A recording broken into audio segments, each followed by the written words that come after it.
Welcome to the Love Story with Lisa channel. Today, we're bringing you a brand new story. Days passed like this, and in the blink of an eye, years went by. Hong Xing and brother Wang truly had a good relationship. They had 2 children, an elder son of 4 years old and a daughter of 2. At that time, there was also another child on the way in her womb. Every day, I managed business affairs, took care of Mama Lee, and in my free time played with the children. Life was peaceful, joyful, and satisfying. Only Mama Lee's health continued to decline. Ever since her severe illness years ago, her body had never fully recovered. She had never stopped taking medicine, and now she had reached her final days. Mama Lee lay on the bed, her face pale and withered.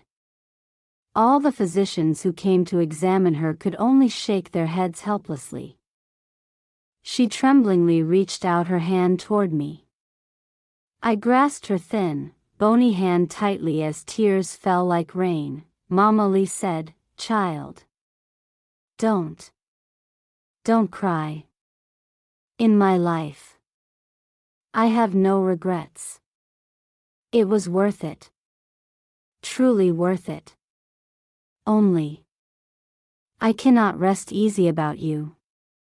I knew what she meant. For the past 5 years, Mama Lee had always worried about my marriage, but every time, I would brush it off with jokes. "Child, you are a woman. A woman must have a family. Otherwise, no matter how large your business becomes, what is the point if there is no heir? I was fortunate to meet you, to be cared for in my old age, and to be sent off in my final journey. But what about you, child? If you continue like this, when you grow old, who will care for you? Who will tend to your medicine? Who will handle your affairs after death?" I looked into her worried eyes and held her hand tightly. "Mama, don't worry. I will take good care of myself. I will also arrange my later years properly. I will have a family." Mama Lee held my hand, her eyes full of concern. She wanted to grip tightly, but her strength failed and her hand slowly fell. "Girls, come here, Mama brought you good food. Child, we are servants. We must remember our duty and our identity. We must never rely on a master's favor to develop improper thoughts. Otherwise, Bai Tao will be your ending. Child, this embroidered magpie robe. Did you really make it yourself? It is beautiful. Mama likes it very much. Child, when you are by the eldest young master's side, serve him well. Do not worry about Mama. Mama is fine. Child, why do you want to go out? This is the silver I saved over the years. Take it. Child, no matter how capable a woman is, she is still a woman. A woman must have a home to rely on. Listen to Mama. I will ask a matchmaker one day and see if there is a good family for you. Try it, all right? Child. This box. You didn't take it with you back then. Mama is returning it to you. Keep it. Consider it my dowry for you." Memories surged back like a tide. I knelt in front of Mama Lee, gripping her hand tightly. My silent tears turned into soft sobs, and then I could no longer hold back. I cried out loud, Mama Lee, don't go. Don't leave me.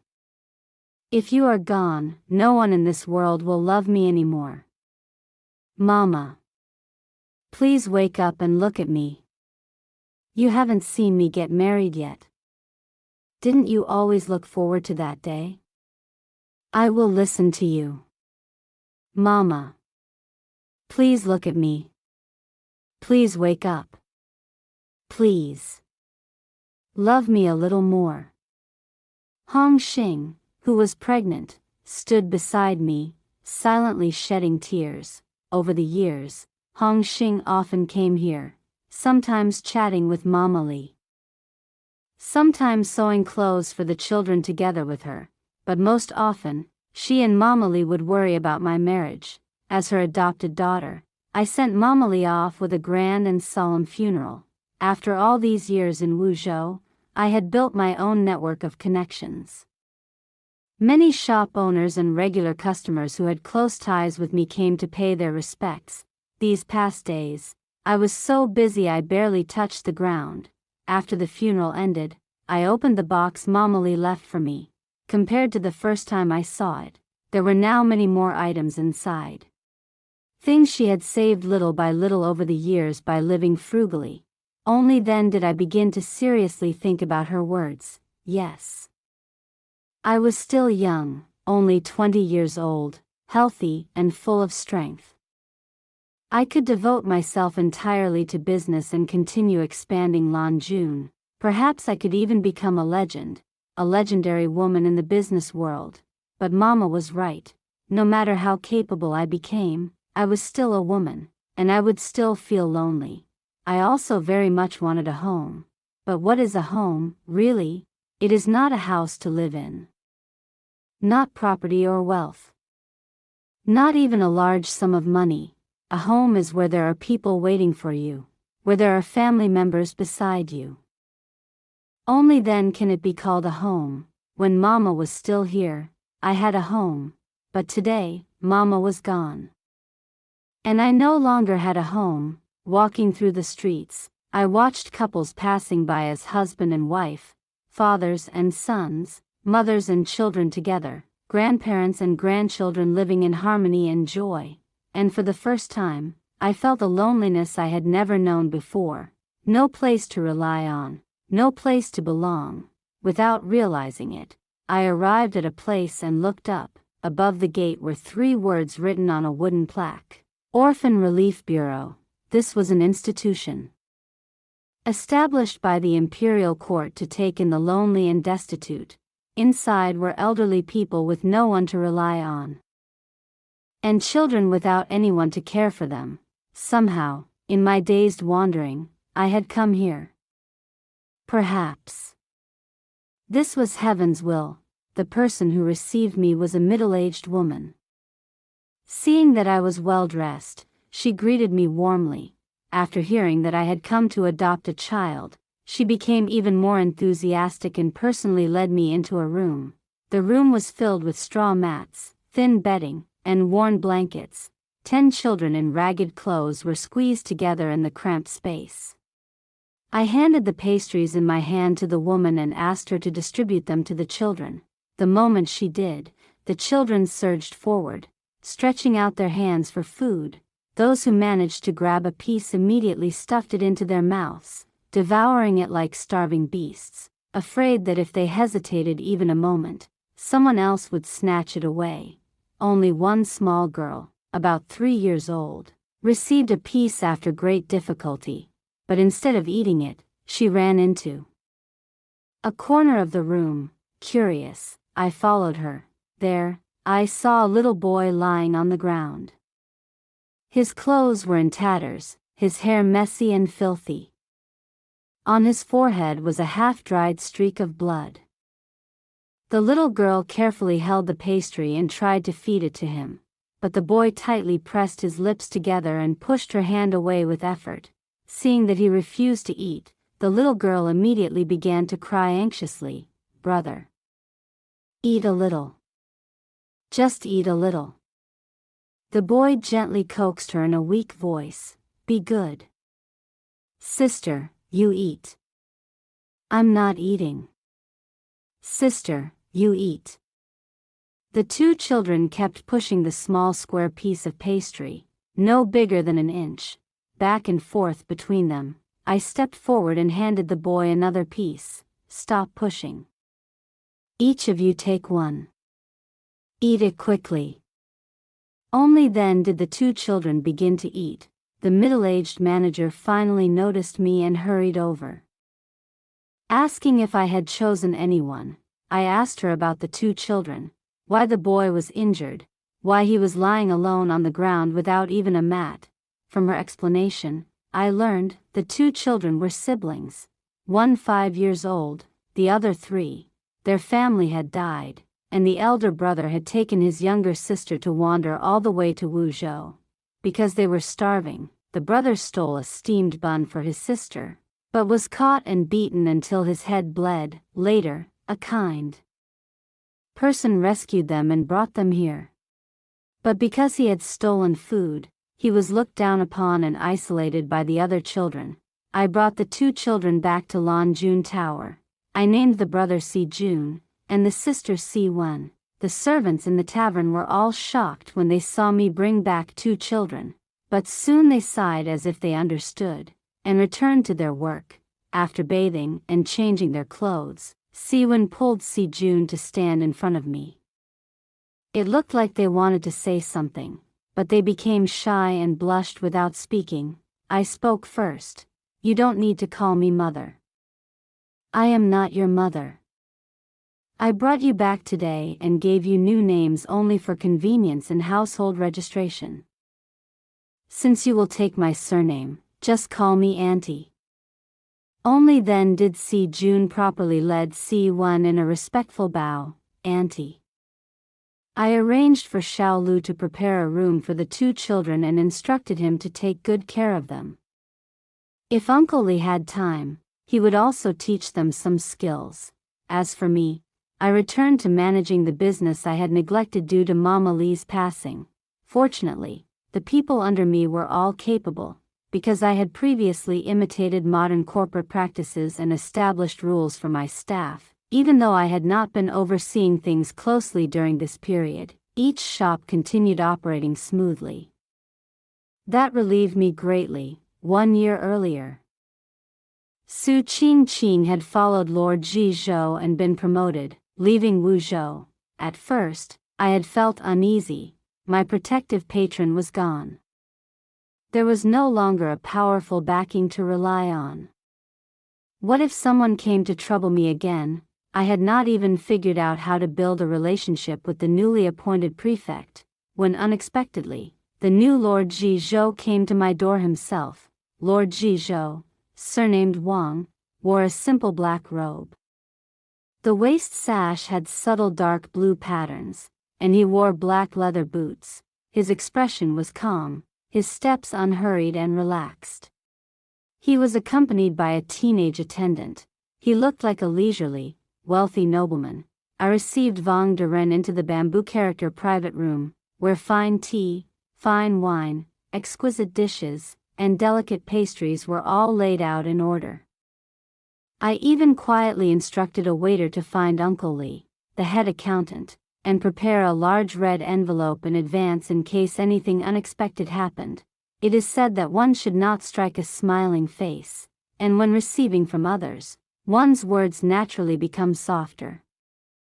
Whether it would work or not, at least the posture had to be properly set first. Unexpectedly, Lord Wang merely curled his lips and smiled. Madam Yang, he said. There is no need to be so alarmed, nor to curry favor with me. I did not come today to collect silver. Even if you offered it, I, Wang, would not dare accept it. I quickly responded with flattering words. Lord Wang, you are the parent official who provides us with food and livelihood. It is only proper that we common folk show some respect. Even I, while saying it, felt a layer of goosebumps rise over myself. Ha ha ha, Lord Wang laughed. Madam Yang is truly amusing. But my words today are not empty courtesy. I can say this much, no matter who comes, as long as they are within Jizhou's jurisdiction here in Wuzhou, no one would dare cause trouble for you, Madam Yang. With that, ignoring my puzzled expression, he lifted the teacup in front of him in a toast. I hurriedly raised mine in return and drank it in one gulp. After sending Lord Wang off, I did not feel the slightest bit relieved. During this entire time, I kept quietly investigating the reason behind his words. If what he said was true, then someone above must be shielding me.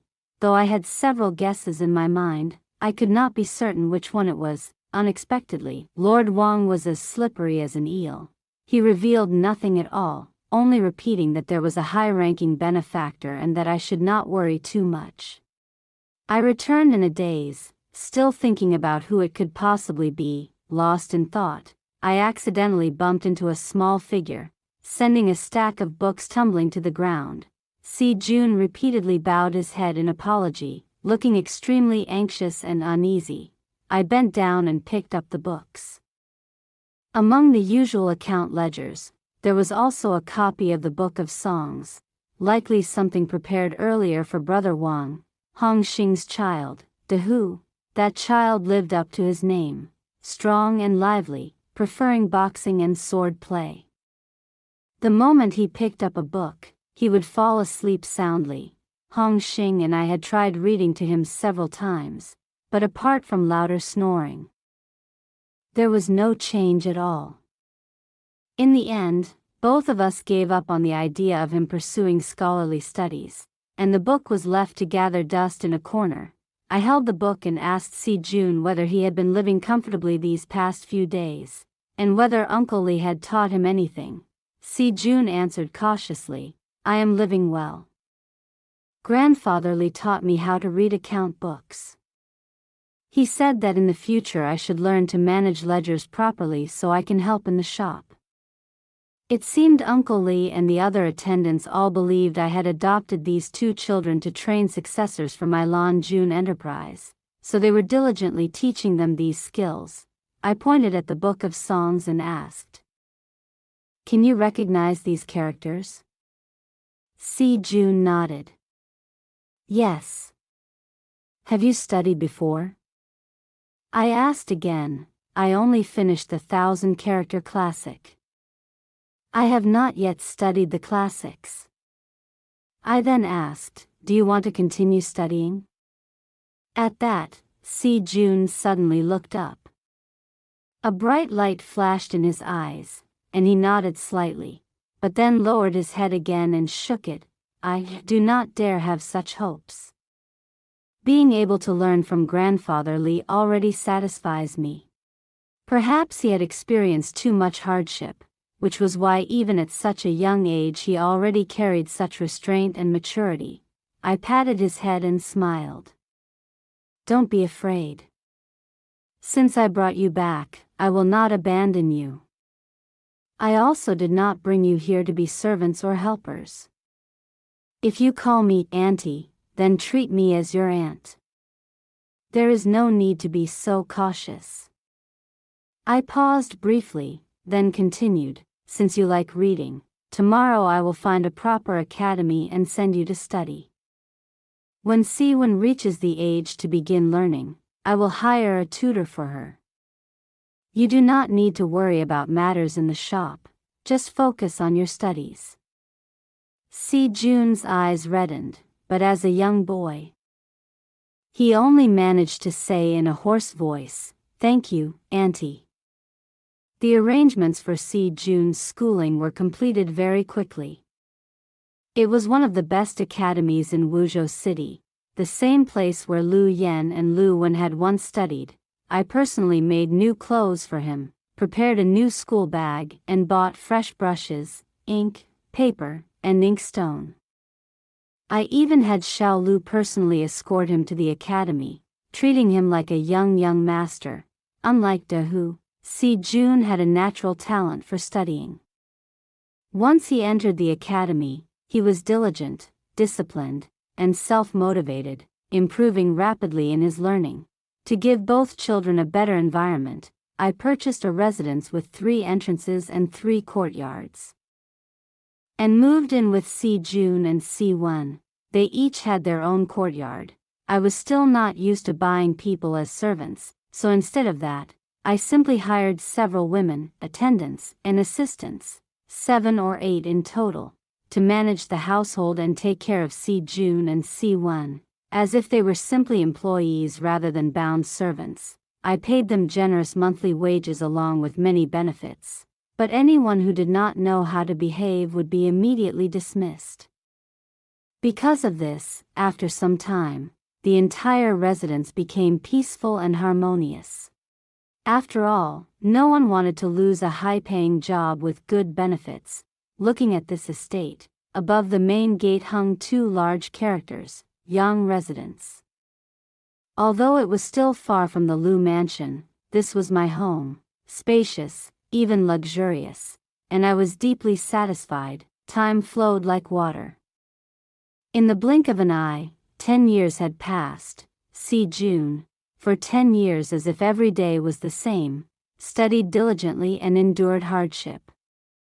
He achieved some success in his studies and, at the age of 12, passed the Shiozai examination, just like Liu Yan had done in the past. However, under my warm care and protection, he gradually understood that he would not be casually abandoned. Slowly, his originally overly cautious personality began to change. Although he still appeared mature and reserved in speech, he had become much more relaxed, and yet, I gradually developed a bad habit.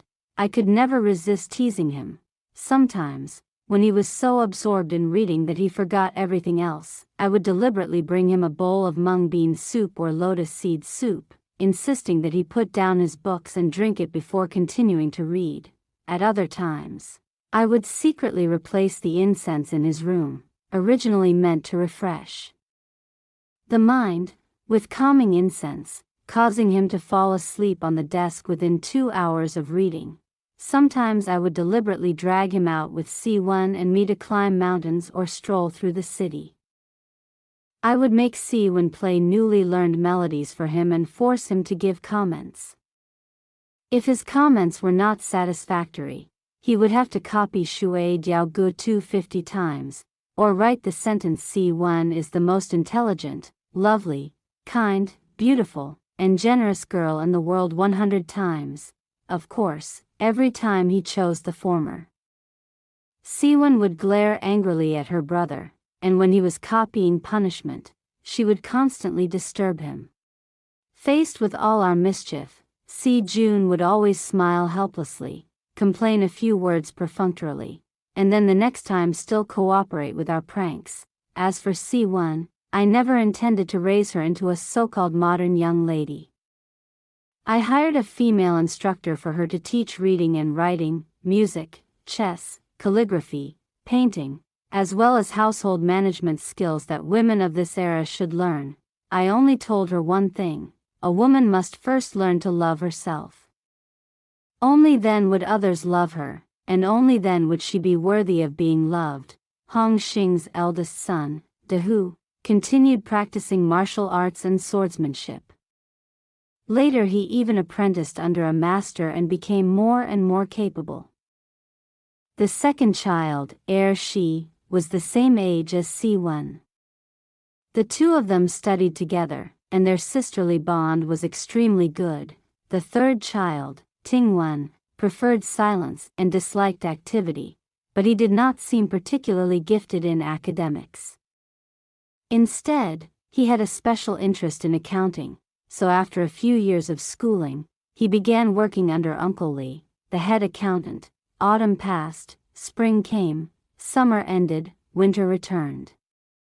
In the blink of an eye, C. June turned 18. His brows were like swords, eyes bright and clear, nose straight and high, lips thin and slightly pressed. Wherever he went, he became the center of attention. He carried an elegant and refined aura.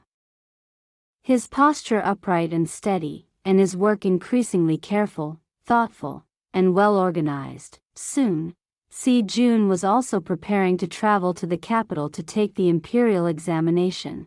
Xiao Lu brought back a large batch of high-quality wool. Hong Xing and I made 2 pairs of wool knee pads and elbow pads, and also sewed 2 thick, soft, warm cloth bags. At my order, the Lan Jun clothing shop also temporarily suspended some operations, urgently making new clothing for C. June. In addition to Xiao Lu and several attendants, I also arranged for Da Hu to accompany Si Jun to the capital.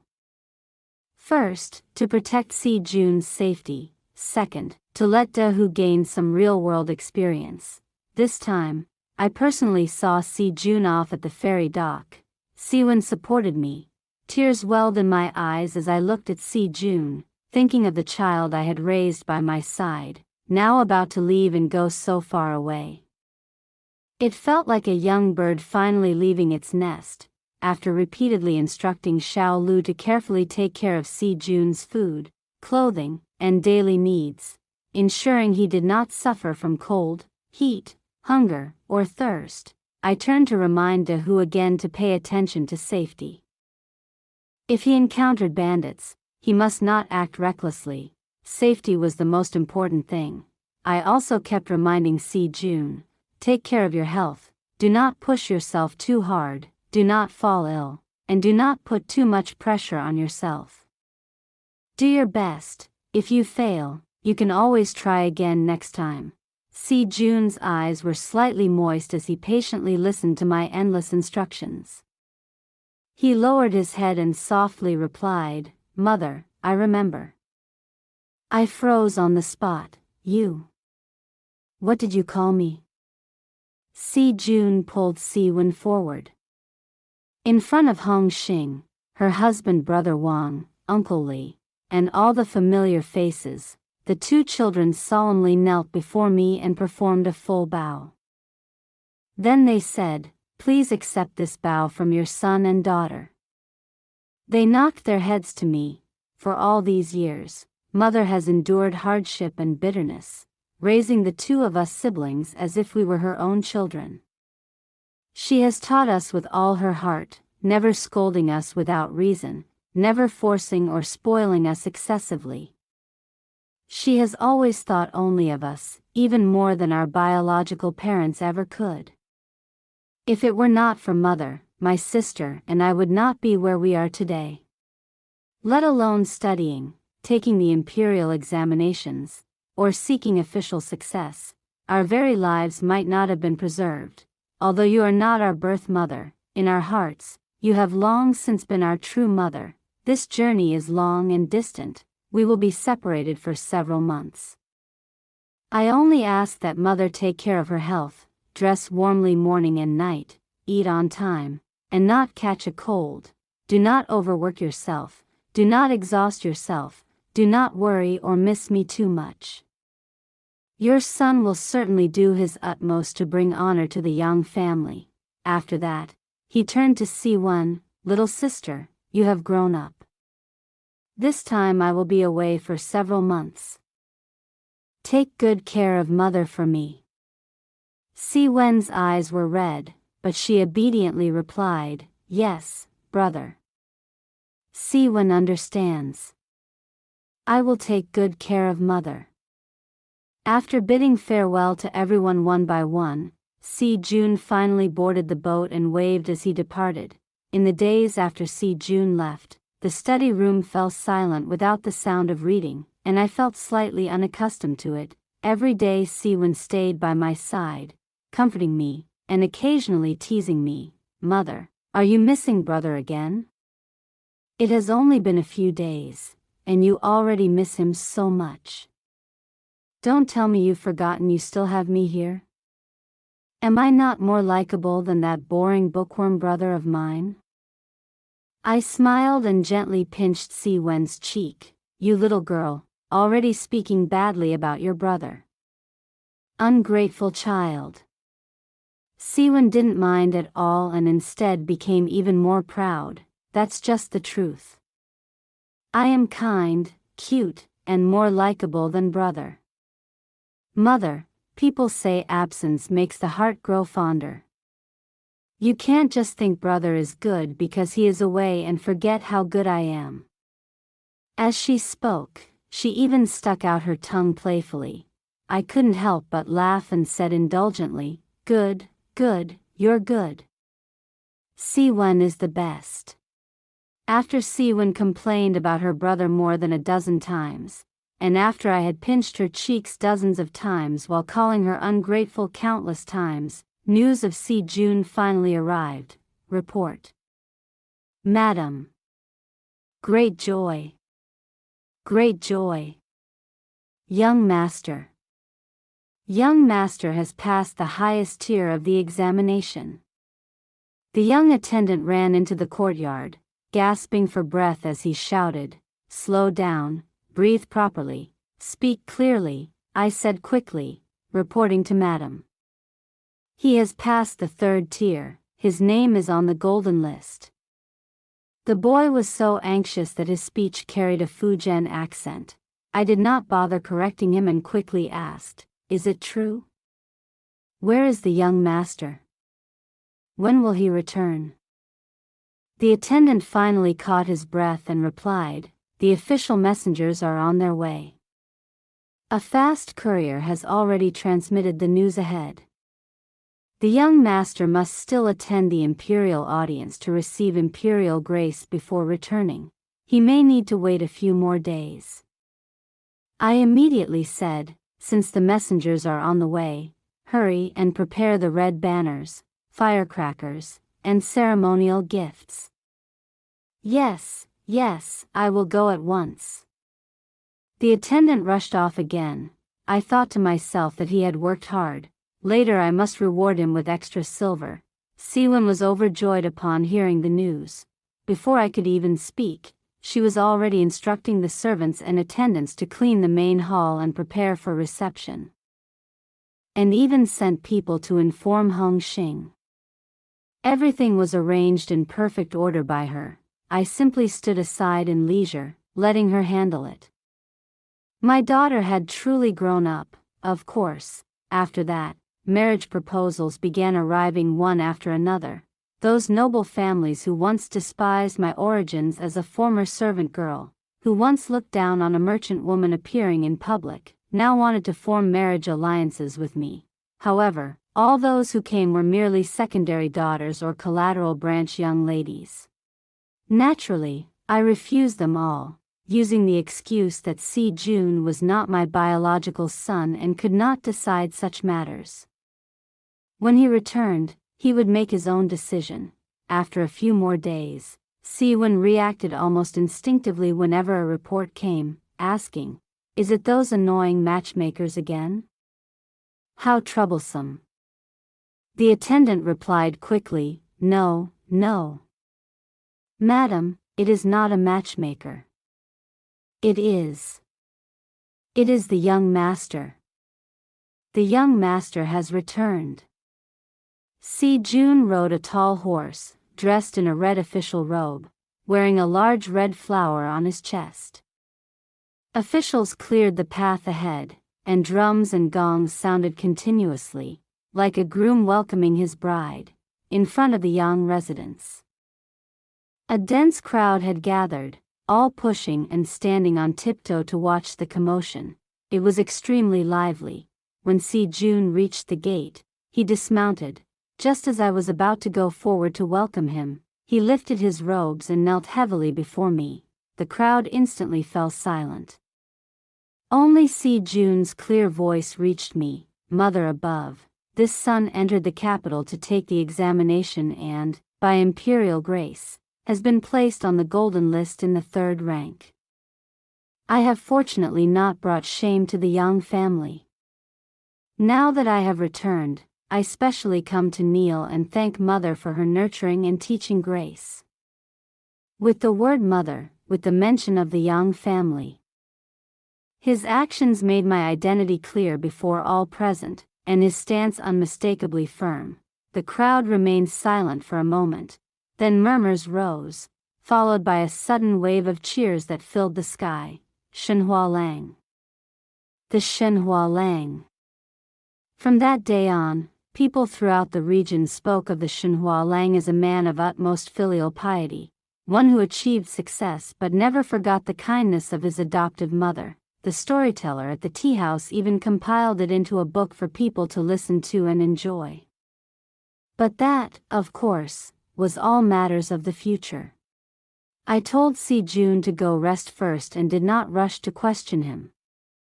Only in the afternoon did I bring up the matter of the matchmakers who had come to propose marriage. Si Jun said, just as expected. I asked, "Then what do you think?" Do you already have someone you admire in your heart? If so, mother can go and propose marriage for you. Jun pressed his lips together and lowered his eyes, as if thinking about something. A faint blush seemed to appear on his face. My heart stirred slightly. I asked again, looks like there really is someone in your heart. Don't be shy. Just tell me. Seeing him silent, I thought perhaps the girl's background was not good, so I added, don't worry. As long as you like her, her family background doesn't matter. Mother doesn't care about such things. As long as she has good character and treats you well, even if she is a maid or a farmer's daughter, I will still go and propose for you. Don't mind what others say. We live our own lives. Living comfortably and happily matters more than anything else. After hearing this, Jun quickly raised his head and shook it firmly. Mother misunderstood. I was planning to tell you. I was just thinking how to say it earlier. Only then did he slowly explain everything to me. It turned out that after entering the capital, he had once been unexpectedly favored by an important official, who invited him into the estate to prepare for the imperial examinations and personally guided him in many matters. While staying there, he had met a young lady. One day, the girl was alone, struggling to break a branch of spring plum blossoms. She was too small and delicate, no matter how hard she tried, she could not reach it. Jun had stepped in to help her. The young lady thanked him and left holding the plum blossoms. But the gentle, water-like grace in her eyes as she looked at the flowers had stirred the heart of a young man. However, since he was staying in someone else's residence, it was inconvenient to inquire further about her. Even though he felt lingering regret, he could only sigh that fate had no connection between them. Unexpectedly, after Jun passed the imperial examination and achieved high honors, the official intended to betroth his legitimate daughter to him. Because Jun could not refuse directly, he said that such an important matter must first be reported to his mother before any decision could be made. The official agreed, saying that was proper. Since Jun was staying in the residence, it would also be convenient for them to meet first, so it would be easier to explain to his mother afterward. So the official summoned his daughter. The moment Jun saw her face, he froze. That young lady was exactly the plum blossom girl from before.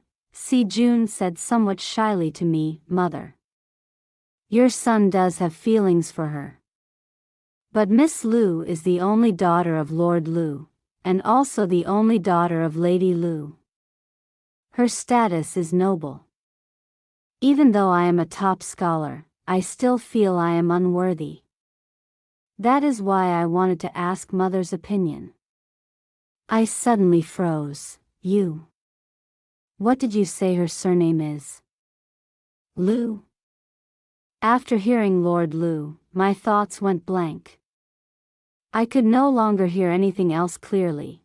The capital, a powerful official, the only daughter surnamed Lu. Could it really be such a coincidence? Jun was puzzled by my reaction but still answered seriously, "Yes, Mother. Her surname is Lu. The person I am speaking of is Lord Lu Wenjun, a high-ranking minister of the current court. And coincidentally, Lord Lu was also from Wuzhou, and had once lived there." At that moment, Jun suddenly paused and asked carefully, "Mother, do you know Lord Lu?" A memory suddenly flashed through my mind. The unfinished lines of the Water Melody song that I had once cut out and burned years ago. I remained silent for a long time, looking at Jun's uneasy eyes. In the end I could not bear it. "So be it. Some people, some matters, some fates, cannot be avoided simply by trying to escape." I smiled and gently patted his head, just as I had when he was still small. "If you like her, Mother naturally has no objection. But Miss Lu is a noble young lady. You must not disappoint her.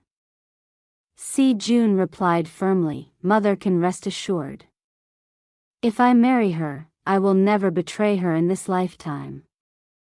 I made arrangements at home, letting Ting Wen help manage the family business, and then brought Si Wen and Si Jun with me as we set off for the capital. She held Si Wen's hand tightly, reluctant to let go. Ting Wen stood quietly, saying nothing. Hong Xing said her farewells to me and repeatedly reminded De Hu to be more clever and alert, and to protect us well. De Hu, overwhelmed by her nagging, could only desperately signal for help toward me and Si Jun. I smiled and stopped Hong Xing from continuing her lecture, then led the children onto the boat. The capital was a place where every inch of land was worth gold. Before arriving, I had already sold off some properties and brought nearly all my wealth with me. In the end, I managed to purchase a 3-courtyard residence in the capital. I carefully redecorated it once again. Only after everything was settled did I have Si Jun lead me to the Lu residence to propose marriage. The Lu residence stood within the inner city, close to the imperial palace, in an excellent location. Its gray gates were modest in appearance, yet inside it clearly was no ordinary household. The stone screen carved from Mount Tai stood at the entrance. The ground was paved with polished marble engraved with intricate patterns. Emerald inlaid flower beds lined both sides of the path. A winding corridor connected the various courtyards. The eaves were carved with lifelike depictions of flowers, birds, insects, and fish, blending seamlessly with the artificial rock gardens, refined, elegant, and far more luxurious than the Lu residence in Wuzhou. A maid beside Lady Lu did not lead me to the reception hall in the front courtyard. Instead, she guided me directly into the main hall of the principal courtyard. Not long after I sat down, I saw a pale-skinned woman of striking beauty but frail and thin slowly take the main seat above. 2 properly dressed women stood respectfully on either side behind her. Without needing to guess, the woman in the center must be Lady Lu. The 2 women beside her were clearly not ordinary servants. Their demeanor was too refined, yet they stood with utmost respect. Strangely, they looked somewhat familiar. I looked carefully at them, and they were also secretly glancing at me. My memory was never the best. But at that moment I still recognized them. They were Du Wan and Zi Wan, the 2 maids who had served Lu Yen before I left the Lu residence. Old acquaintances meeting again, yet there was no opportunity to exchange greetings. I did not know Lady Lu, nor could I tell what her intentions were. I unconsciously steadied myself, preparing to respond. Lady Lu's health was not good. After sitting down and calming herself, she lifted her teacup and greeted me, Lady Yang, please. I raised my cup, took a sip, and replied, Thank you, madam. Indeed, this is excellent tea. Lady Lu coughed softly twice and said, Lady Yang coming here today must be for the matter of the children's marriage. I replied, Yes, madam. I have long heard that your precious daughter is virtuous, intelligent, and exceptionally well-bred, so this humble one has come to propose marriage. Although my foolish son is not particularly gifted, he has read a few books and has received favorable evaluations from scholars. I hope madam will consider this carefully. Lady Lu gently waved her hand after hearing this. Lady Yang is too polite. This marriage was personally decided by the master of the household. I have no objections. Your visit today is merely a formality. There is no need for such polite words. Before she finished speaking, she coughed twice again, took a sip of tea to soothe her throat, and continued, I only have this one daughter. Naturally, I dote on her greatly, and I have inevitably spoiled her a little. If she does anything improper after marrying into your household, I hope Lady Yang will guide her. As she spoke, her tone became increasingly sincere, even humble, a dignified minister's wife lowering herself so much before a merchant like me for her daughter. I could not help but feel a trace of emotion. I looked at her again, then at Du-Wan and Zi-Wan. Du-Wan nodded slightly at me. I replied to Lady Lu, "Madam, please rest assured. I will treat your daughter as my own. I also promise you this, unless she fails to bear a child for 7 years, I will never allow Si Jun to take concubines." When Lady Lu heard this, her eyes immediately turned red. I thought to myself, without the ancient obsession with heirs, what if there are no children? Ah! This era is still so unfair to women. After the marriage discussion was concluded, I prepared to take my leave. Lady Lu said, "I should have escorted you out myself, but my health is not good and I cannot be exposed to wind and cold." Then she pointed to Du-Wan and Zi-Wan. "Let Du-Wan and Wanner see you out on my behalf." Du-Wan and Zi-Wan respectfully replied, "Yes." The two of them accompanied me out.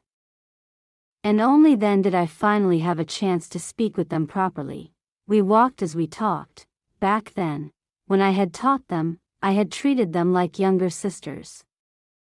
Now meeting again, I could not help but ask eagerly, "How have you both been all these years? Has the young master treated you well? Is the madam easy to get along with? I heard you both already have children. How are they?" Du-Wan and Zi-Wan exchanged a glance, then looked at me, and softly laughed. Du-Wan took my hand and said, "Sister Zigui, don't worry. We are both doing very well. The young master, no, he is now the master of the household, has remained distant and restrained with everyone these years. Even with the madam, it is respectful distance. As for us, it cannot be called affection, but all necessary dignity and respect have been given. Moreover, aside from the two of us, the master has not taken any other concubines." Zi-Wan continued, "As for the madam, although she is physically weak, she is a legitimate daughter by birth. She is well educated, proper in conduct, and has an extraordinary demeanor. She has never treated us or the children harshly." "Then that is good." "That is good," I murmured. I held their hands, my vision slightly blurred.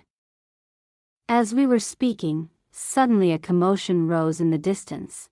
Looking over, I saw two handsome young men walking toward us, one dressed in a blue robe, the other in green. Both had bright, clear faces and were chatting and laughing as they approached. While I was still curious, the two youths had already reached us. Seeing Du-Wan and Zi-Wan, they politely greeted them. Du-Nyang and Quan-Nyang, Du-Wan introduced them to me. They stepped forward to greet me respectfully before continuing on their way.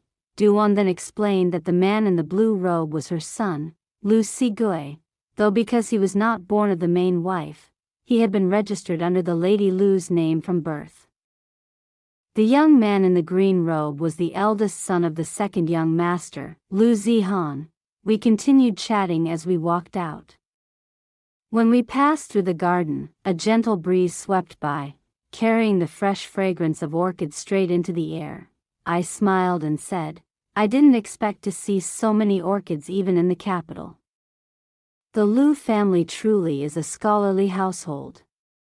Du-Wan replied, "With such good weather today, it must be the attendants taking the orchids out of the rooms to bask in the sun again. These orchids are the master's treasured possessions. He personally brought them back from Wu Prefecture many years ago. I heard from Zhang Xing that they were a gift from an old acquaintance of the master.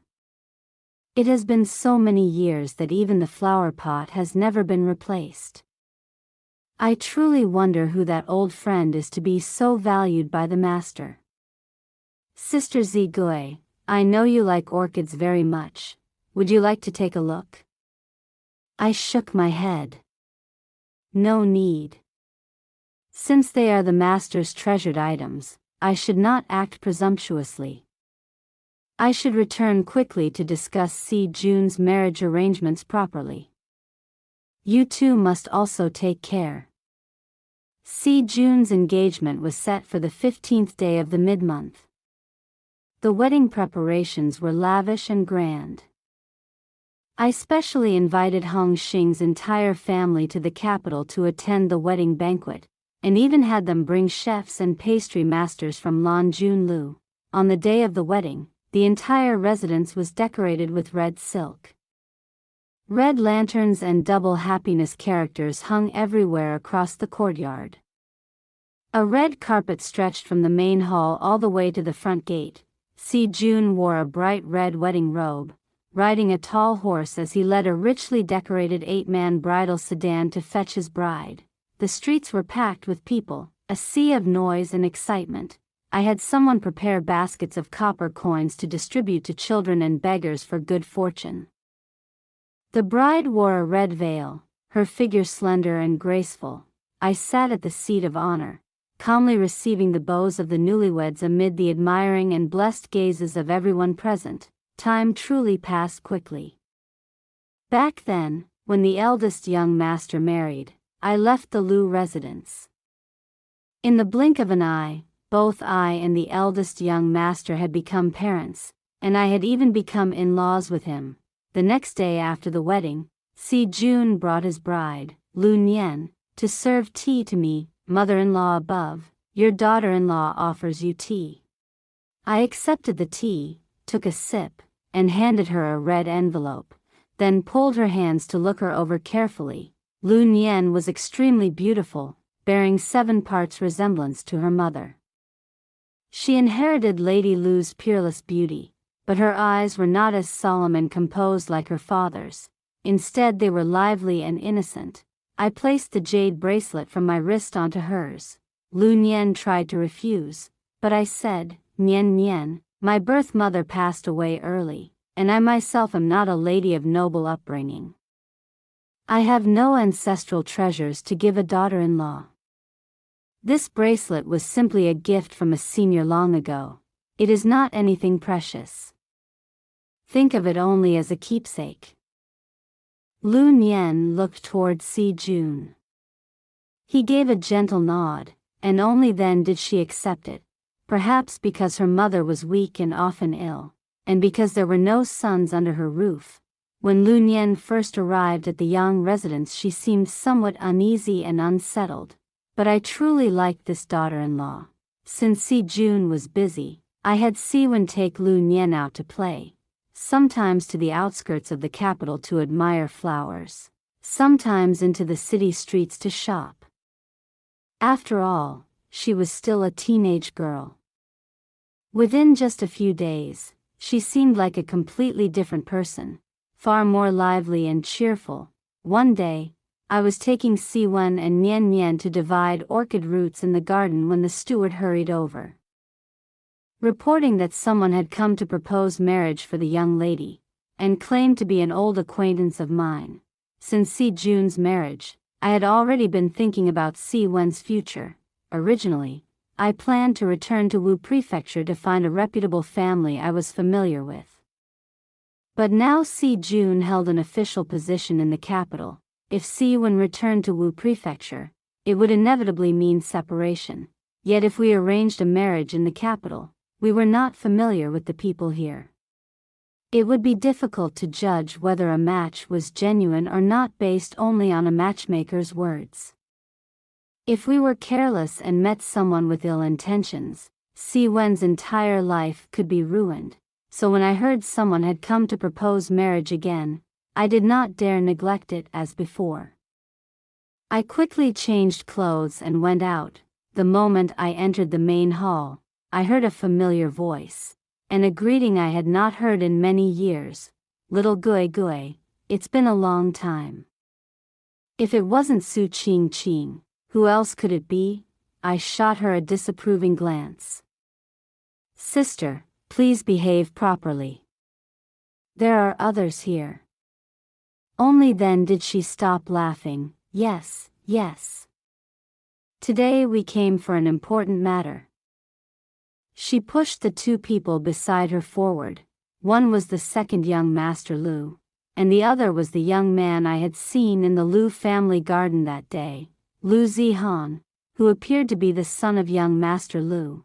I looked at Lu Wen, whom I had not seen for many years. His face still bore no trace of hardship. There wasn't even a single strand of white hair, only a few sparse whiskers at the chin, yet he seemed steadier and more composed than before. I lowered my head and returned the salute. Lu Gongzi. He cupped his hands in return and said, Zigui, it's been a long time. After everyone exchanged greetings and took their seats, Su Qing was the first to speak. Little Gui, we came today for an important matter. Do you see this young man? He is handsome in appearance, and his learning is also first-rate. Passing the imperial examinations is only a matter of time. A few days ago, I happened to meet your young lady outside the capital city. She is beautiful, elegant, and carries herself with grace. I also heard from Nian that her temperament is excellent as well. So, what do you think? Would you be willing to marry your daughter to my eldest nephew? I had been slightly puzzled as to why Su Qing was here with Lu Gongzi, but upon hearing this, I could not help but speak up. Wait. Your nephew? Su Qing pointed at Lu Gongzi and said, my mother and his mother are biological sisters. He is my maternal cousin. So his son is naturally my nephew. Only then did I stand there in stunned silence. No wonder, back then, a noble lady like Su Qing had insisted on becoming sworn sisters with me. There must have been some connection with the Lu family behind it all. Lu Gongzi then said, Zigui, I have brought my son here today. See whether he is pleasing to your eyes and to your daughters. If it is suitable, then let us settle this marriage. So straightforward? I muttered, seeing that I still hesitated. He added, what is it? Are you dissatisfied with my son? No, I quickly waved my hands. It's just that the Lu family is a prestigious noble household, while we are merely a humble merchant family. I fear we are overreaching ourselves. You are worried your daughter would suffer after marrying in? That others would look down on her humble origins? He asked lightly, That is indeed what I meant, I replied with a smile that did not quite reach my eyes. Lu Gongzi exchanged a glance with his son. Lu Zihan then stood up and bowed respectfully to me. Madam, please rest assured. If I am fortunate enough to marry Si Wen, I will protect her, cherish her, and respect her. I will not let her suffer even the slightest grievance, nor allow anyone to harm her in any way. I looked at Lu Zihan's solemn expression. His words were sincere and steady, not like empty talk. I was slightly curious. They had never even met before, so how had this affection come about? Seeing my confusion, Su Qing laughed loudly. That day outside the capital, Zihan was also there. Oh my, looks like both children in my family have already been thoroughly arranged by you all. I could not help but glare at Lu Gongzi. He touched his nose, looking slightly embarrassed. Zigui, let us not speak of anything else.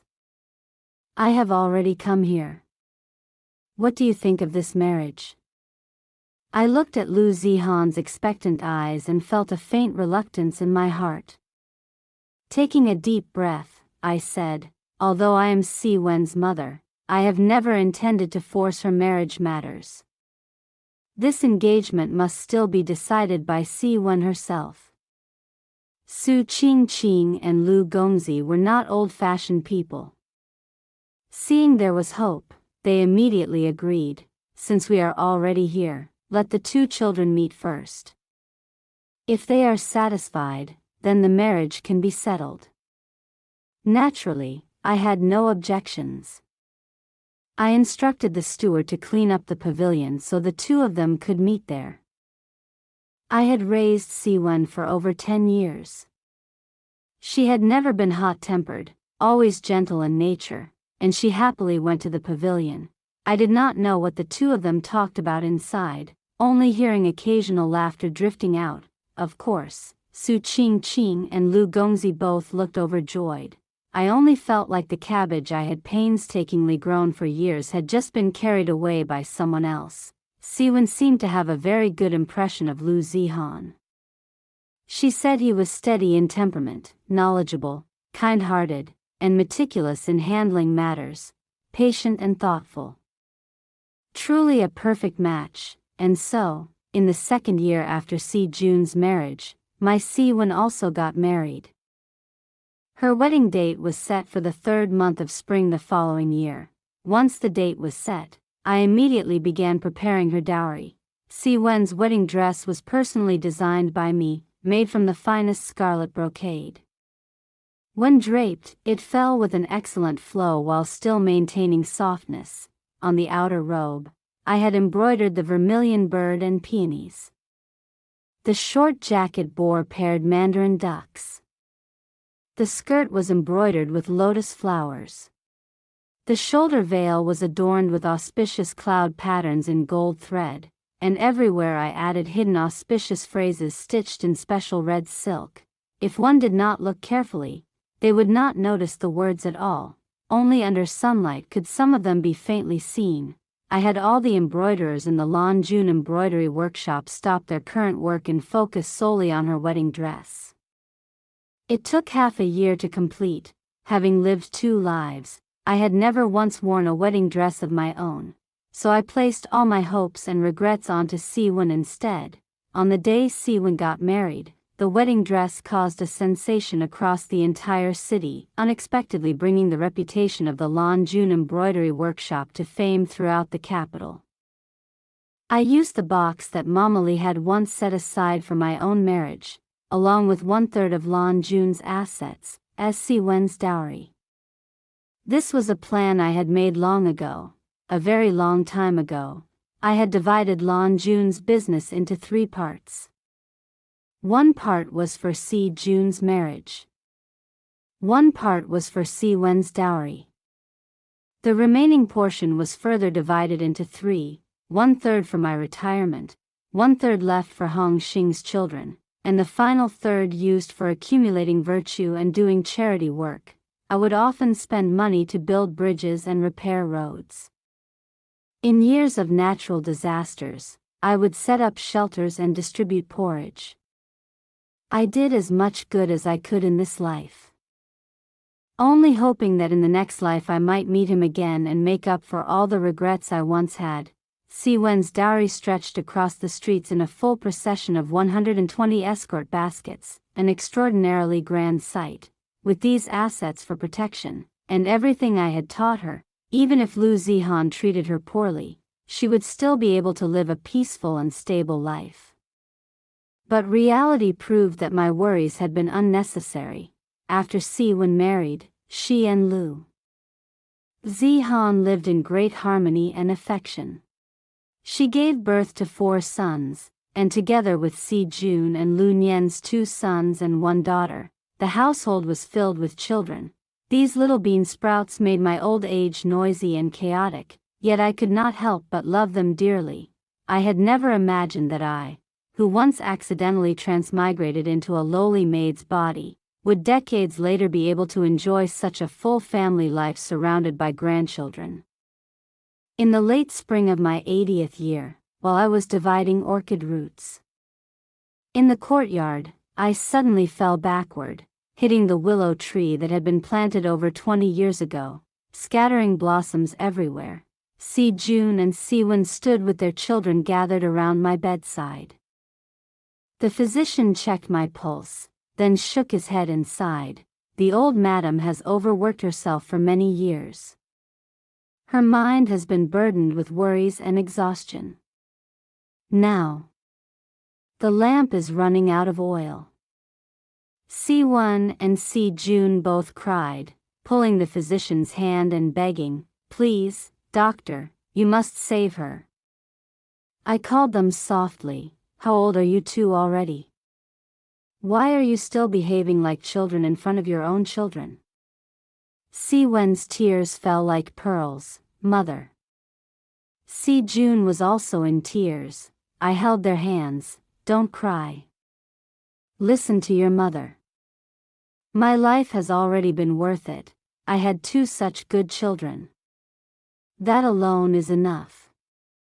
When parents are here, you still have somewhere to return to. When they are gone, the road ahead must be walked by yourselves. From now on, the two of you must rely on each other. Hong Xing's family are all good people. When you return to Wu Prefecture in the future, remember to visit them." I called Lu Nian and Lu Zihan closer and looked at their faces for a long time. "You are all very good. Very good."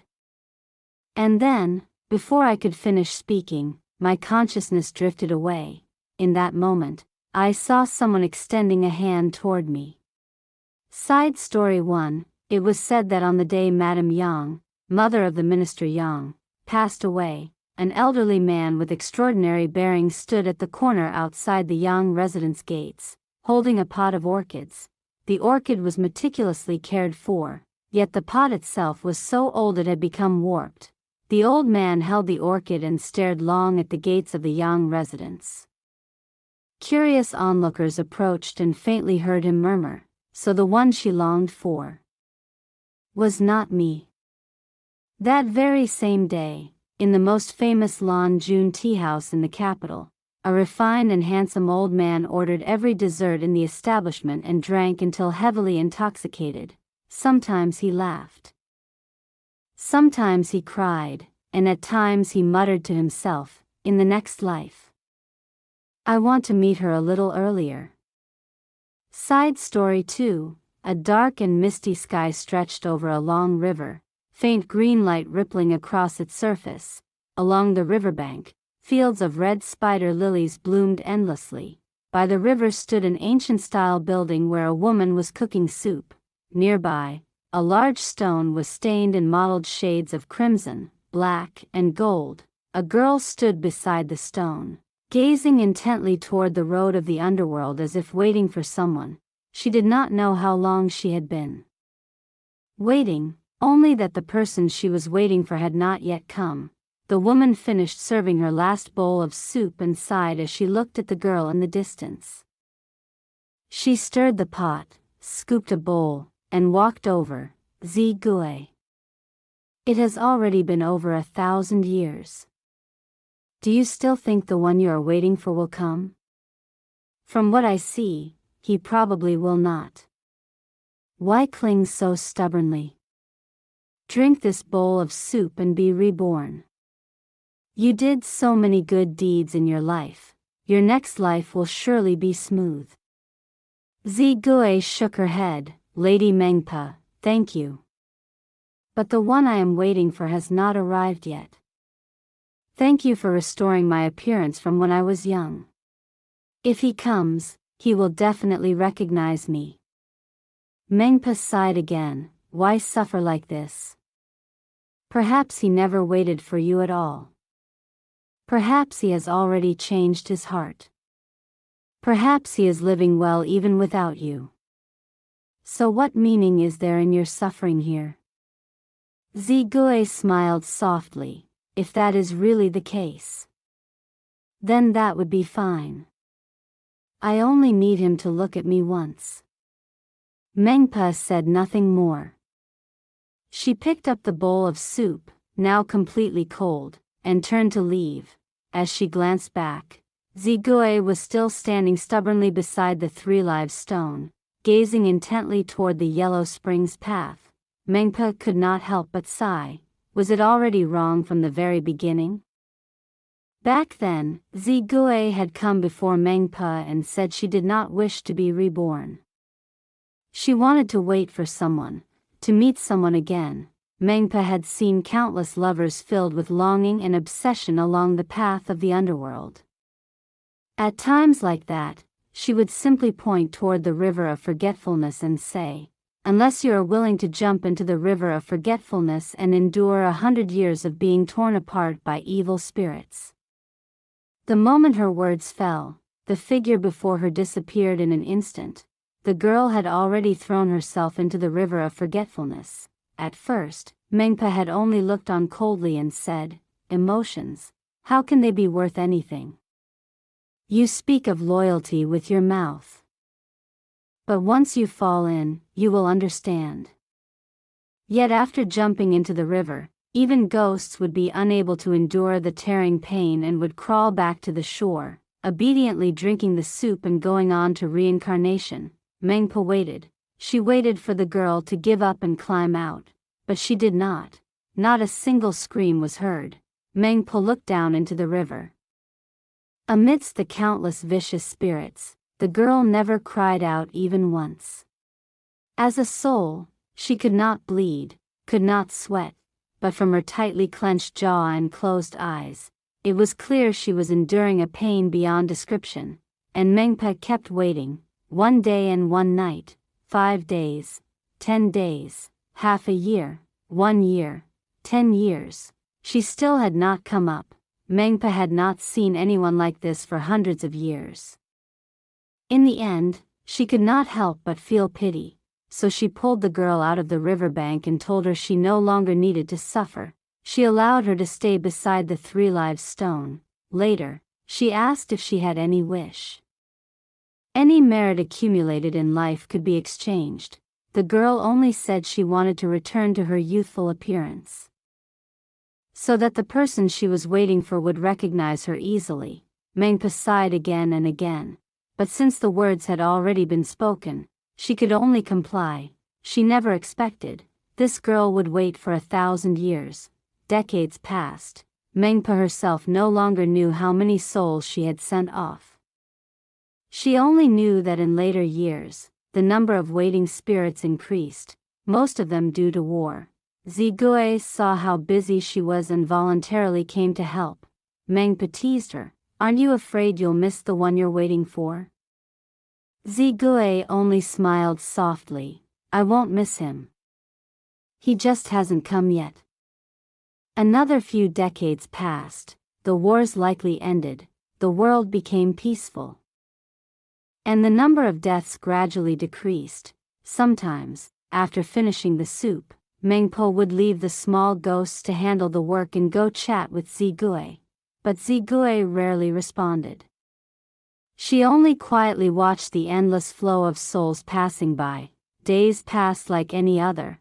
Mengpa continued to cook her soup, occasionally glancing at Zigui not far away.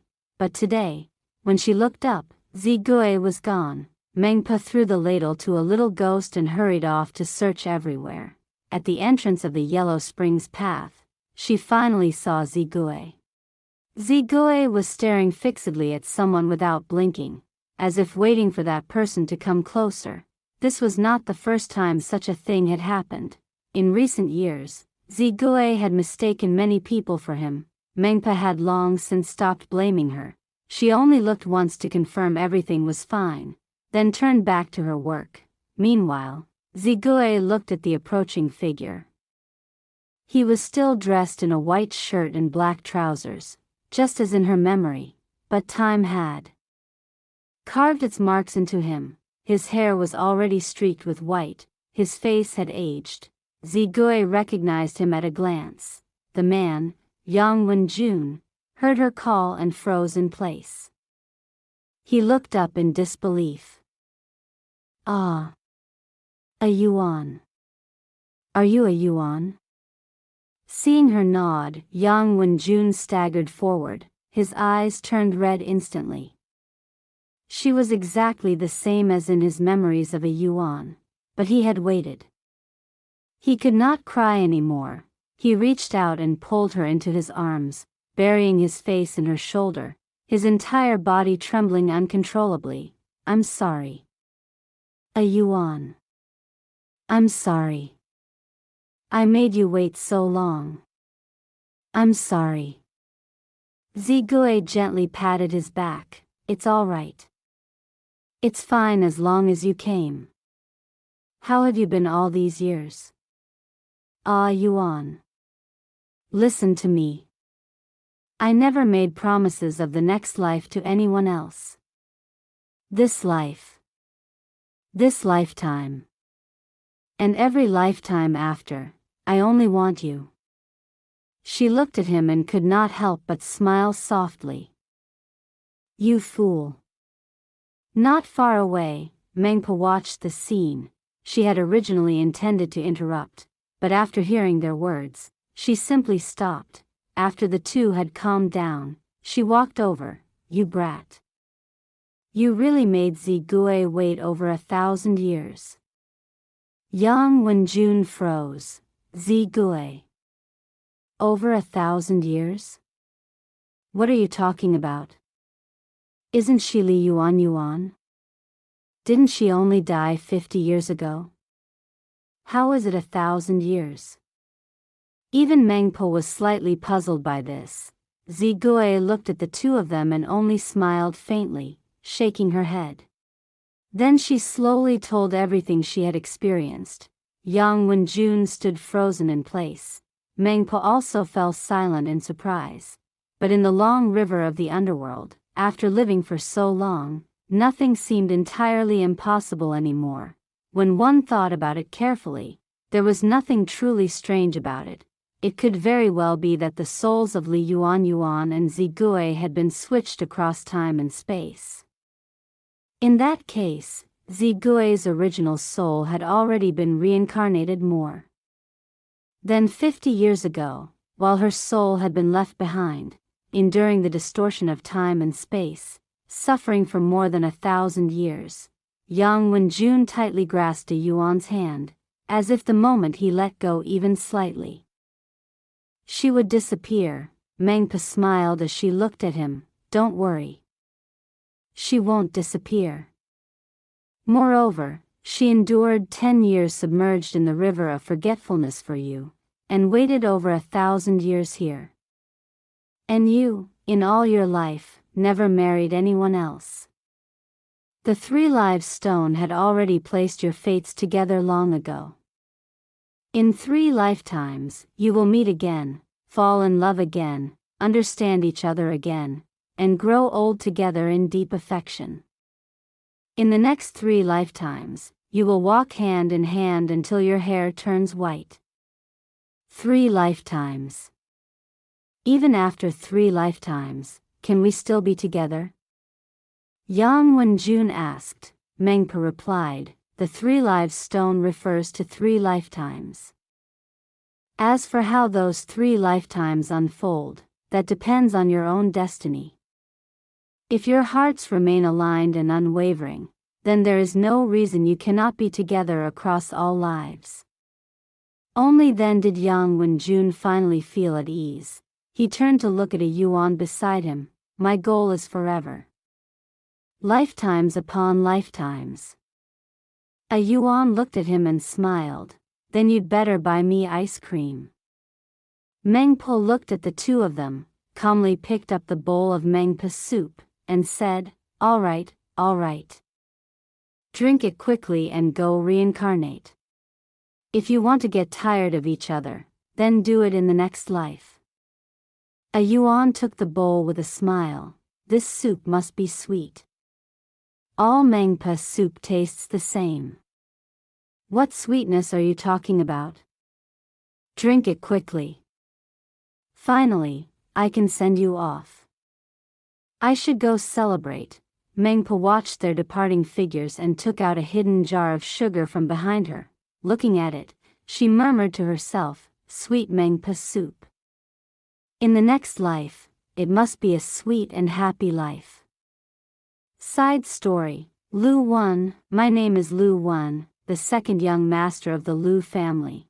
I also had an elder cousin, Lu Yan, because my grandfather was still alive, and the relationship between my father and my uncle was very good. Our 2 branches of the family did not separate households. Lu Yan and I grew up together. my cousin was born with extraordinary talent for studying. At a young age, he passed the imperial examination at the level of Shiozai, becoming the family's greatest hope for revival in my grandfather's eyes. My parents were extremely envious, and so they pressured me even harder, hoping I could become like him. But reality proved that the gap between ordinary people and geniuses was greater than the difference between cats and dogs. After 2 years of pressure, I suffered terribly, while they became increasingly disappointed. In the end, it was my grandfather who finally spoke. One may not be gifted in scholarship, but he is good at dealing with people and handling affairs. There is no need to force him into the path of official exams. Let him manage the Liu family business in the future. That is not a bad choice. With my grandfather's words, and my 2 years of performance, my parents finally accepted fate. From then on, I was like a wild horse freed from its reins, running as I pleased, living freely and comfortably in my own pleasures. My elder cousin, upon hearing that I might inherit the Liu family business, felt guilty toward me. He believed it was a difficult burden, and kept urging me to study hard, insisting he would help me manage the business instead. I quickly refused his kindness. To me, managing business was far easier than studying. Even so, seeing my cousin studying day and night while I indulged in leisure, I still felt a little guilty. So occasionally, I would visit him just to keep him company, thanks to my aunt's careful arrangements. My cousin's courtyard was clean and orderly, but somewhat cold and empty. There were very few servants. Every time I went, I only saw Zhang Sheng and Mama Zhang. Occasionally, a maid would bring tea. Her name seemed to be Hong Xing. My cousin was a rigid person, and so were the people around him. Every visit was dull and uninteresting to me. The night before he left for the imperial examination, I went to see him, and noticed something different in his courtyard. Flowers that had never existed before were now blooming everywhere, especially orchids, carefully tended and flourishing beautifully. The snacks on the table were exquisite, as fine as those from the Mingyue residence kitchen. Even the incense in the room was gentle and calming, refreshing the mind without being overly strong. I heard that the maid named Hong Xing had left the household, and my aunt had not arranged a replacement. So this must have been done by some clever maid within the courtyard. Looking at my cousin, full of energy and bright-faced, he seemed to be in a very good mood. I thought of the maid who had once been sold out of his courtyard, and could not help but sigh. If she had even half the cleverness of this new maid, she would not have ended up like that. At this rate, it would likely only be a matter of time before that maid was taken in as a concubine. When my cousin left for the examination, I visited Boya courtyard again. As expected, orchids were blooming all over the courtyard, thriving so beautifully that one could not help but feel fond of them at first sight. Mama Zhang said she was the one who took care of everything, but I would never believe that. Even thinking with my toes, I knew it was all done by that maid. She was nothing more than a girl desperately trying to climb her way into becoming a concubine. When my elder brother, Liu Yan, passed the imperial examination, I was drinking with a young noble from the Qin household. This brother of mine, intentionally or not, kept bringing up the idea of arranging a marriage for my elder brother. I thought to myself, since our grandfather placed such high hopes on him, he would surely arrange a marriage alliance with a family that could benefit Liu Yan. So I did not dare agree casually. Seeing that I remained silent, those people still did not give up. They even said that if a proper wife was not possible, then a concubine would do. Thinking of my elder brother's temperament, I immediately laughed it off and refused. I even declined invitations to drink or listen to performances. To avoid further pestering, I simply ran to my cousin Su Qing to complain. Trying to arrange a marriage, and you come to me? Ridiculous. My cousin laughed at me and said, in a remote place like Wuzhou, for so many years, let alone passing the Jinshe exam, there are barely any families with Jinshe ancestors. Those noble clans who want to revive their family fortunes will always find other ways if they are not capable enough. Your elder brother will definitely go to the capital for office in the future. Even the slightest connection could elevate a family into one of the three great clans. So matters like proposing marriages or sending concubines are completely normal. I had to admit she was right, but I still teased her. Still, cousin, you are fortunate. When you and your husband married, he was only a licentiate. Everyone said you married above your station, but who would have thought your husband was so ambitious that now even others can only look up to him? My cousin, always straightforward, not only showed no embarrassment like other women, but instead looked proud, of course. People say I'm lucky, but I'm clearly a woman who brings prosperity to my husband. Seeing that, I clapped along and praised her. When I returned home, I heard that my elder brother's marriage had already been arranged, with the legitimate granddaughter of a respected elder official. A very good match indeed. However, I also heard that my aunt by marriage intended to promote a maid by my brother's side to be his concubine. I thought my brother would refuse, but unexpectedly, it was the maid who refused.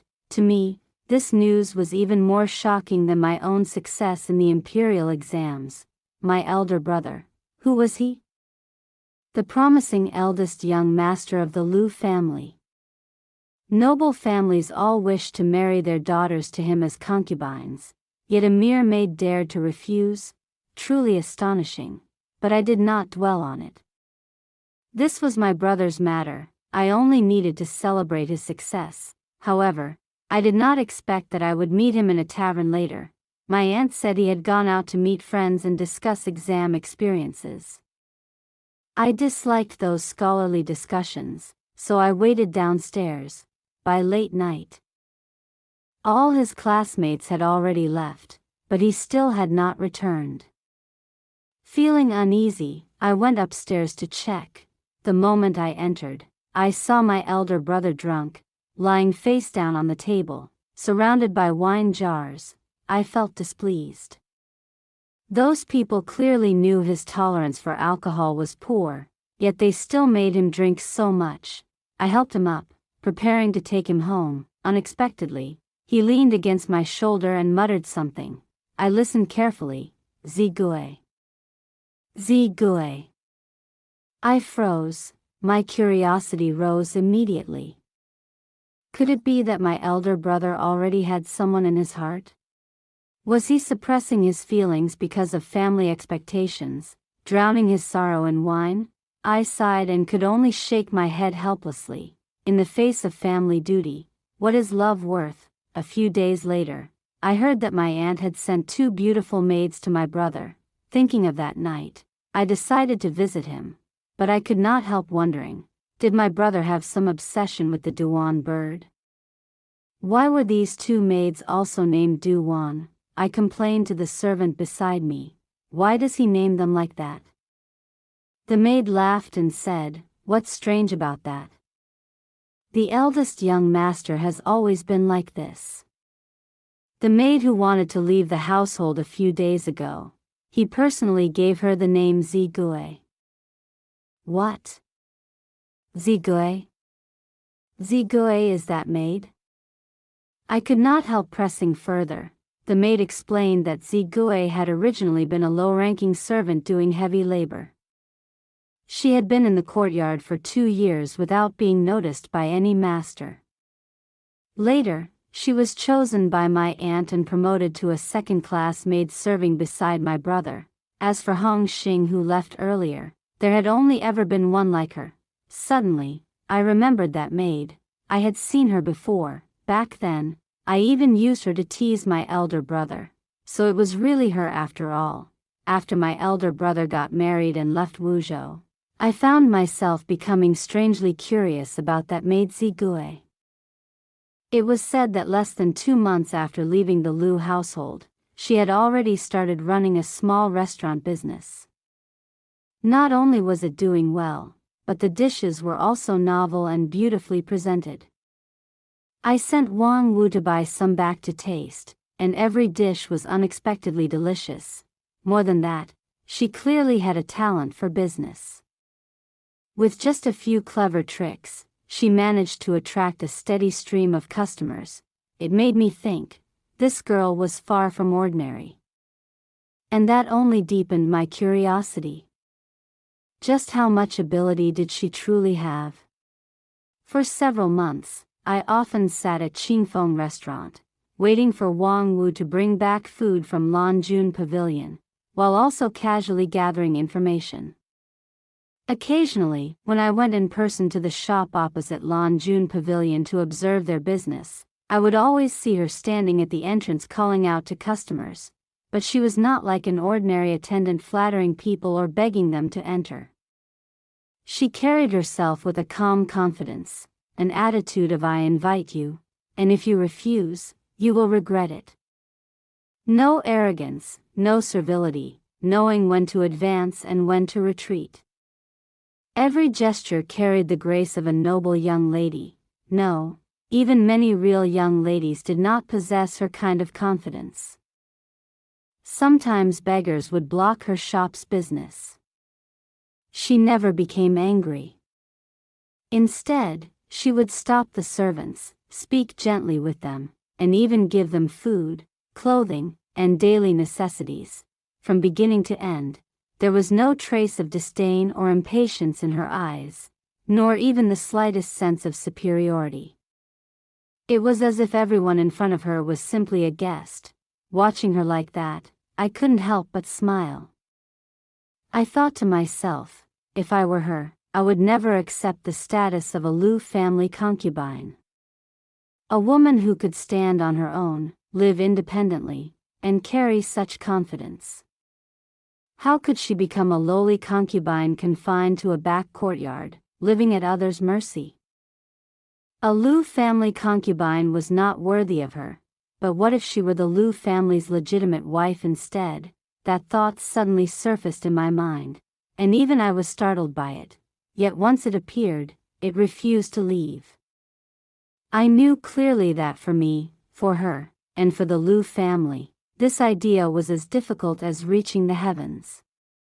But it still grew wildly in my heart, so I began testing my mother. I told her I liked men. As expected, she was completely frightened. Not daring to tell my father or grandfather, she could only try her best to persuade me. Gradually, she softened and even said, "As long as you marry a woman, your grandfather and father, I will speak to them for you." I was secretly pleased. My mother was soft-hearted and kind. With her support, perhaps many things would not be so difficult after all. I also heard that Lanjun Pavilion was expanding its business and searching for suitable buildings everywhere to purchase. I thought to myself, she truly had ability. In such a short time after starting, she had already reached this level. I told the steward of Qingfeng restaurant to close the shop. I want to sell it. The steward tried to persuade me, saying Qingfeng restaurant was doing very well and there was no need to sell. I only told him to do as I said and not speak further. 2 months later, I watched as the signboard of Qingfeng changed into 3 characters, Lanjun Pavilion. I decided to personally send a congratulatory gift for its opening. As the second young master of the Liu family, it was only natural that she would personally receive me. She led me into the orchid private room. The room was arranged with elegant refinement, instantly reminding me of my elder brother's room in the past. Same type of orchids, same kind of incense. I looked around in satisfaction. Then, when I raised my head, I saw a beautifully written poem hanging on the wall. Curious, I stepped closer. It was actually the Shui Diaogutu by Lord Su. I had seen my elder brother write this poem before, but I had only ever seen 2 lines. I only wish people may long endure, sharing 1,000 miles of moonlight together. At that time, I thought the verse was extremely beautiful, so I begged my brother to show me the full poem. He ignored me and only said it was newly written by Lord Sue and was not to be spread outside. I searched for a long time but never found it, and now, it was hanging here so solemnly. I turned to look at her again. Her expression was still as calm as ever. Unable to give up, I asked, "Who wrote this poem?" I silently prayed in my heart, "Don't be her, don't be her. It must just be someone's gift for the opening." But heaven did not hear my prayer. I could only let out a self-mocking smile. Some words, once not spoken in time, would never have the chance to be spoken again. Later, I went to drink with my cousin. After hearing about this, she looked at me with frustration and said that if I didn't dare confess, she would do it for me. Of course I stopped her immediately. Some things, if you already know the outcome in advance, why lower your dignity? My cousin then said, "Then don't go see her anymore, and don't interfere in her affairs. Let everything fade with time." But how could I let go? In her heart, there was my elder brother. I couldn't blame her. My brother was so outstanding, of course she would have him in her heart. Forget it, just watching over her like this. Protecting her from afar. That would be enough. Days passed like flowing water. In the blink of an eye, my brother had been married for quite some time, and I even heard that he was about to have a child. My mother also became anxious and began urging me constantly. I always brushed it off, even jokingly saying that one day I would truly bring a man home for her. In the end, my mother decided to arrange a marriage for me with a young lady from the Wang family. At that time, her restaurant had just suffered an accident, and she herself was too ill to get out of bed. I was too busy to pay attention to anything else, so I let my mother handle whatever she wanted, while I went to Longjun Pavilion to see her every day. Because of her illness, she no longer carried that usual calm and cold composure, nor did she always frown as before. Instead, she looked more human now, more real. I thought back to the scene at the courthouse, when she had been framed and harmed. Silently, I made up my mind that I would help her through this difficult situation. I would protect her and ensure she passed through every hardship safely. If only she could feel my intentions. How wonderful that would be. Then I could openly protect her for the rest of her life. I wanted to try one more time. There are some words, if you don't say them now, there may never be another chance. Even if it meant abandoning my dignity, I was willing to lay everything on the table just once. But she still did not give me the opportunity. She wished me and the Wang family young lady genuine happiness, so sincerely that I could not even bring myself to resent her. Forget it. Let it be like this. Her and me. Let it end like this. Some people, some matters, are destined. No matter how much you force it, it will not change. After I got married, the Liu family moved to the capital. Before leaving, I asked my cousin to help look after her on my behalf. My cousin only said with a sigh of helpless frustration, "You really worry too much. That girl knows how to advance and retreat. Her reputation is very good. As long as no one deliberately frames her, with the Liu family's influence protecting her from the shadows, she will live safely in Wuzhou City without any problems." After arriving in the capital, I became buried in the affairs of the Liu family estate, expanding our business here.